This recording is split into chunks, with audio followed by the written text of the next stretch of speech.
So in this video series, we're going to be talking about maintaining, who it's for, what it is, and the difference between maintaining and cutting or bulking. So first things first, what is maintaining? Okay, simply put, maintaining, as the term implies, is just to maintain where you are now, right?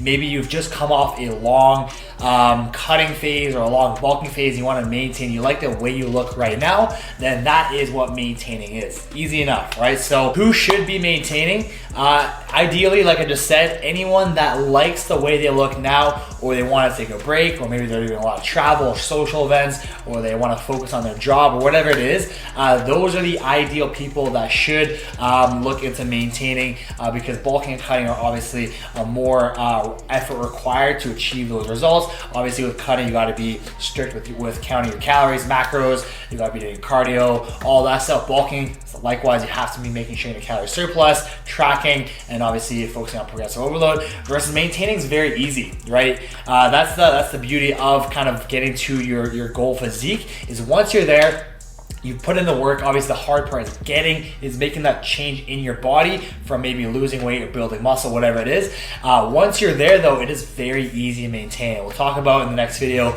with tips on how to maintain easier once you're at your goal physique. But again, once you're at your goal physique, it is very, very easy to maintain where you are. Now, a question that I get quite often is, when should you go back to maintenance calories? And like I just mentioned, if you're in one of those camps of people that has reached their goal physique or has other areas of their life where you focus on family, friends, or travel, stuff like that, then maintenance calories is an awesome place to stay at, obviously to maintain your physique. But if you are someone that is currently trying to lose body fat and you've plateaued for a long period of time, seems like no matter what else you do, you cannot seem to continue your fat loss and make progress. You just kind of stay at whatever weight you are, despite how much cardio you're doing, or maybe your calories are already super low, then this may be an ideal type of person that can benefit from bringing their calories back up to maintenance, right?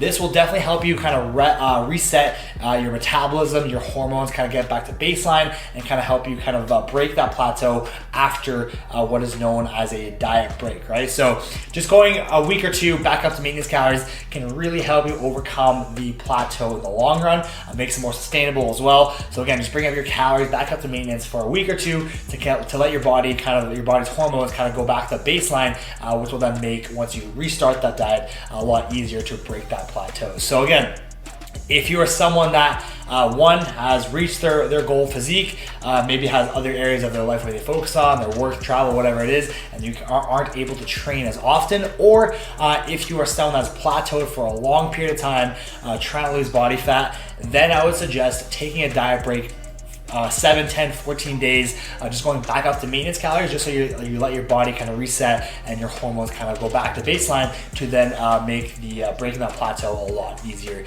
once you finish that diet break. Another thing I want to go over in this video is, can you build muscle if you are pulling back your calories or increasing your calories to maintenance levels, right? And the answer, again, as most things in fitness, it really depends on you, your experience levels, and where you are now, right? So like I mentioned several times now, if you are someone that's brand new to the gym, if you're someone that's brand new to lifting, it is more than likely that you can, one, build muscle or lose fat, or a combination of both, at maintenance calories, just because it is so new to you. The stimulus is brand new to your body. And like I said, the easiest time in your life to build muscle is within the first year of training. That's when you're gonna see the most gains ever naturally. And so it is more than likely to build muscle and or lose fat at maintenance levels if you are new to lifting. Now, if you are not new to lifting, however, maybe you have a few years under your belt, it is less likely that you're gonna build muscle or see fat loss or some sort of progression at maintenance calories.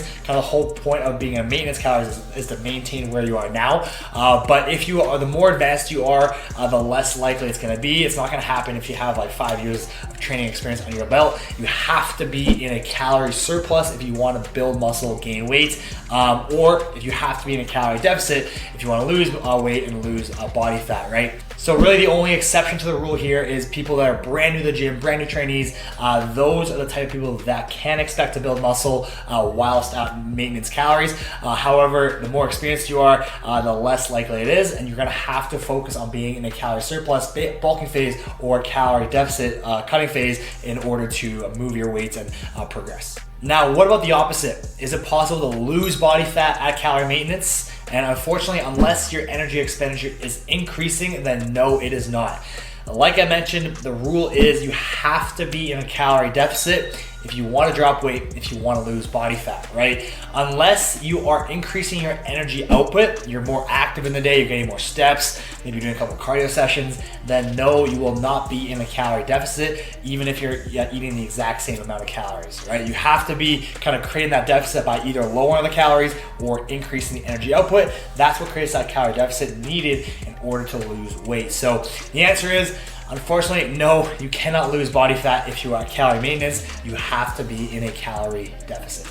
So before you can figure out whether you're in a calorie surplus or calorie deficit, you first have to know what your calorie maintenance levels are, right? How are you supposed to build muscle being a calorie surplus or lose fat and being a calorie deficit if you have no idea what your starting point is? If you don't know this number, you're pretty much just guessing. You have no idea whether you're in a calorie surplus or calorie deficit and whether you are optimizing those numbers. So this is paramount. You have to know what that number is, at least approximately, because this will help you set all the goals, cutting, bulking, whatever it is, as a starting point. Because once you figure out that number, it is very easy to manipulate other variables to put yourself in a calorie surplus or a calorie deficit. Again, everything's kind of tied back to that initial number. That's why it's so important to know that number so you can easily get into the proper ranges to either build muscle or lose fat. So how do we go about finding your maintenance calories? Before we do that, we have to know that maintenance calories is otherwise known as your TD, right? Your total daily energy expenditure. Total daily energy expenditure is your TD. TD consists of two components, right? So TD equals BMR plus active calories. Your BMR is your basal metabolic rate. This is just the amount of calories that your body uses just to operate and function on a day-to-day basis. So if you were to lay in bed all day and do absolutely nothing, this is the amount of calories that your body would burn just to function, operate, and just be alive, right?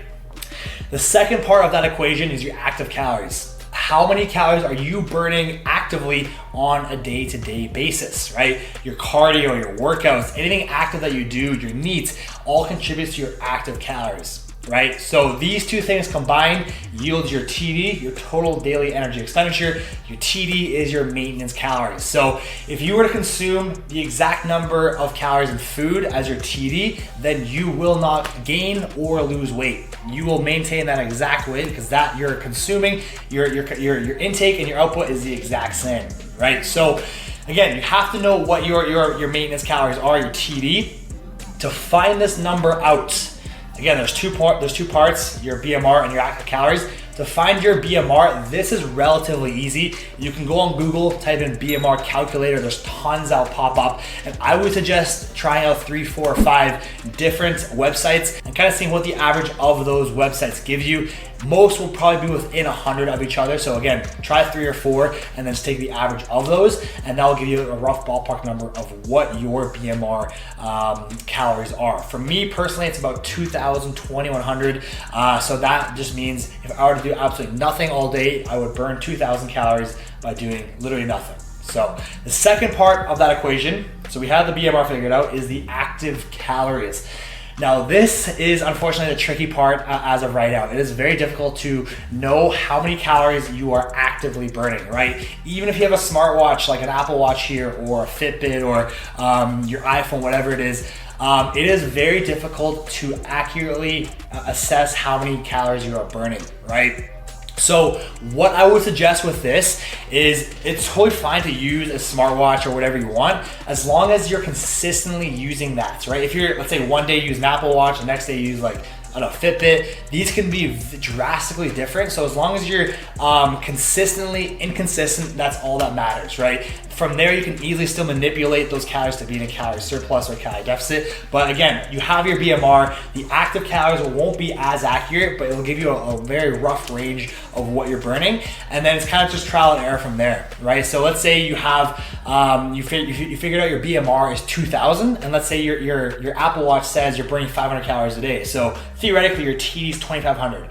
You can play around with this number just by weighing yourself every day. So let's say you consume 2,500 calories, you expend 2,500 calories from your BMR plus your active calories. If you're not changing weight, then you know by default you are at maintenance calories, and your Apple Watch is approximately right. If you're gaining or losing, then obviously you know your Apple Watch is a little bit off, and you might have to kind of recalibrate from there. But from there, it's just kind of a trial and error. It will take you half a week, 2 weeks to figure out exactly what your maintenance calories are, but that is the best way to go about it. You have your BMR and then kind of trial and error with the active calories to give you that net or your TD, total daily energy expenditure, right? So again, once you have that number, critical to know that number, then it is easy to manipulate and put yourself in a calorie surplus or a calorie deficit, which again is what's needed in order to build muscle or lose fat.